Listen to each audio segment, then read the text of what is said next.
इसी बीच पृथ्वी पर म्लेच्छों का राजा हुआ है काल यवन। काल यवन भी दुष्ट राजा है और नारद जी तो जानते ही हैं कि भगवान इस पृथ्वी पर दुष्टों के विनाश के लिए आए हैं। तो घूमते हुए एक दिन नारद जी काल यवन के पास पहुंचे और काल यवन से कहते हैं, भैया क्या तुम जानते हो इस संसार में सबसे ज्यादा बलशाली कौन?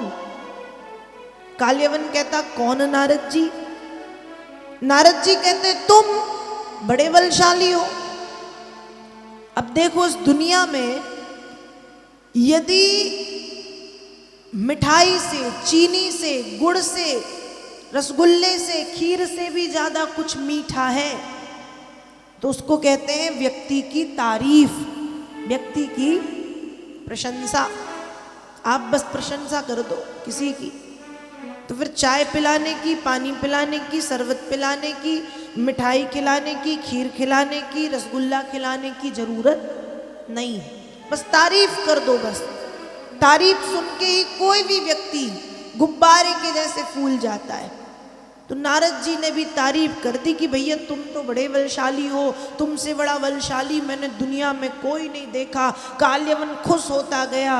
नारद जी कहते हैं, पर काल यवन अभी अभी एक वीर दिखने लगा है। काल यवन बोला, नारद जी वो कौन है? नारद जी कहते हैं, भैया जानता तो मैं भी नहीं, सुना है कोई कृष्ण है। कितना झूठ बोल रहे हैं।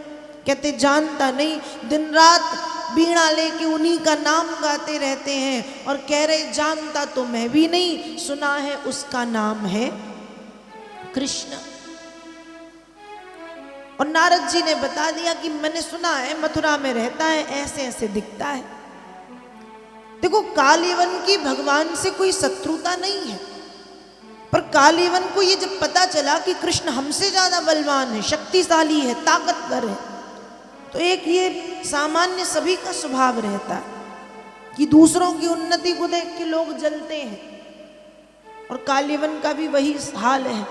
जब उसने सुना कि हमसे ज्यादा बलवान है कृष्ण तो बस उसके मन में भी जलन आ गई, भावना जलन की, और उसने सोचा कि मैं इस काले कृष्ण को मारूंगा। काल यवन ने कृष्ण के ऊपर आक्रमण करने का विचार बनाया। तो भगवान कृष्ण एक दिन मथुरापुरी के बाहर बिना जूता चप्पल और बिना अस्त्र शस्त्र के घूम रहे थे। उसी दिन काल यवन आया। काल यवन ने दूर से देखा, लगता है यही काला पुरुष कृष्ण है, क्योंकि इसकी वेशभूषा नारद जी के द्वारा बताई गई वेशभूषा से कुछ कुछ मिलती जुलती, यही कृष्ण है, पक्के में यही कृष्ण है। लेकिन इसके पास तो कोई अस्त्र शस्त्र नहीं है। और काल यवन ने भी अपने अस्त्र शस्त्र एक तरफ फेंक दिए और वो भगवान कृष्ण की ओर आगे बढ़ा। जब वो भगवान कृष्ण की ओर आगे बढ़ा तो भगवान ने भी उसको देख के भागना शुरू कर दिया। पीठ दिखा कर के ठाकुर जी भागे हैं, इसलिए भगवान का नाम पड़ गया, क्या नाम पड़ा है? रणछोर। भगवान का नाम पड़ गया रणछोर। रणभूमि को पीठ दिखा करके भागने वाले, छोड़ने वाले रणछोर कहला गए। अब भगवान आगे आगे भाग रहे हैं, पीछे पीछे काल यवन, और जोर जोर से चिल्लाता है, हस्त प्राप्त मिवात्मानम हरिणा सा पदे पदे नीतो दर्शयता दूरम यवने सोद्री कंदरम।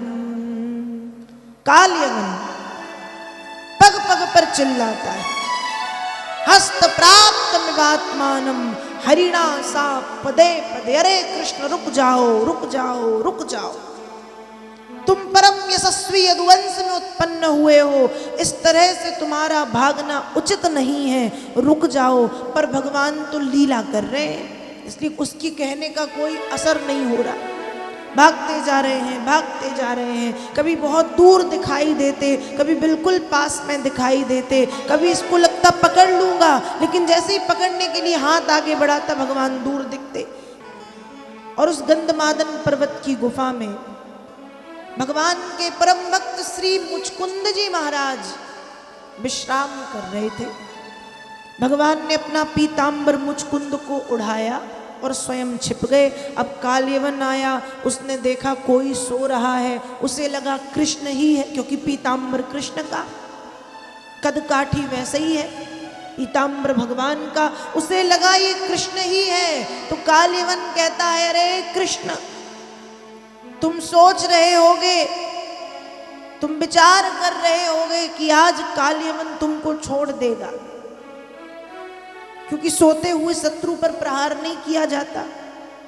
लेकिन कृष्ण आज काल्यवन तुम्हारा काल बन करके आया है, तुमको मारेगा तो अवश्य। और इसने क्या किया? काल्यवन ने मुचकुंद को कृष्ण समझ के एक लात मारी, पीतांबर पकड़ के खींच दिया। जैसे ही खींचा, मुचकुंद की आंखें खुल गईं, नेत्र जैसे ही काल्यवन के ऊपर पड़े, मुचकुंद के नेत्र पड़ते ही काल्यवन जल करके राख हो गया, भस्म बन गया। तो पीतांबरी उठाई के, पीतांबरी उठाई के, छिपे कृष्ण यदुवीर, बिन मारे से मर गया काल्यवन बेपीर। जैसे ही देखा भस्म हो गया। अब ये मुचकुंद कौन थे? तो भैया, जिस परम यशस्वी सूर्यवंश में राम जी ने जन्म लिया, उसी सूर्यवंश में महाराज मानधाता नाम के एक राजा हुए। उन्हीं के पुत्र हैं मुचकुंद, जो पृथ्वी के एक छत्र सम्राट और आगे चल के इंद्र की सेना के सेनापति बनते हैं। लेकिन स्वर्ग में जब सेनापति के रूप में भगवान कार्तिकेय का आगमन हुआ, तो मुचकुंद वापस आने लगे। तब इंद्र ने कहा कि आपने बड़ी सहायता की है, बताइए हम आपको क्या दें? सब दे सकते हैं सिवाय मुक्ति के, क्योंकि ध्यान रखिएगा, मुक्ति देने का अधिकार सिर्फ और सिर्फ भगवान विष्णु को है। विष्णवे मुक्ति हेतवे, विष्णु पुराण कहती है, एकानेक स्वरूपायो स्थूल सूक्ष्मात्मने नमः, अव्यक्त व्यक्त रूपायो विष्णवे मुक्ति हेतवे। मुक्ति का हेतु कौन? कहा विष्णवे मुक्ति हेतवे, केवल भगवान विष्णु ही मुक्ति के प्रदाता है। इंद्र ने कहा सब दे सकते हैं सिवाय मुक्ति के, बताइए क्या चाहिए? तो मुचकुंद कहते हैं, मुक्ति तो मुझे फिलहाल नहीं चाहिए, मैं थक गया हूं, इसलिए देवराज में आराम करना चाहता हूं, और चाहता हूं कि जब मैं आराम करूं तो कोई मुझे परेशान ना करे। तो इंद्र ने कहा ठीक है, जाओ गंधमादन पर्वत की गुफा में जाकर के आराम करो। विश्राम करते समय आपको जो जगाएगा, और यदि उसके नेत्र आपके ऊपर पड़ गए तो वो तत्क्षण जल करके भस्म हो जाएगा। और यहाँ मुचकुंद के नेत्र जब काल्यवन के ऊपर पड़े तो बिन मारे से मर गया काल्यवन बेपीर। काल्यवन जल करके राख का ढेर हो गया, काल्यवन भस्म बन गया।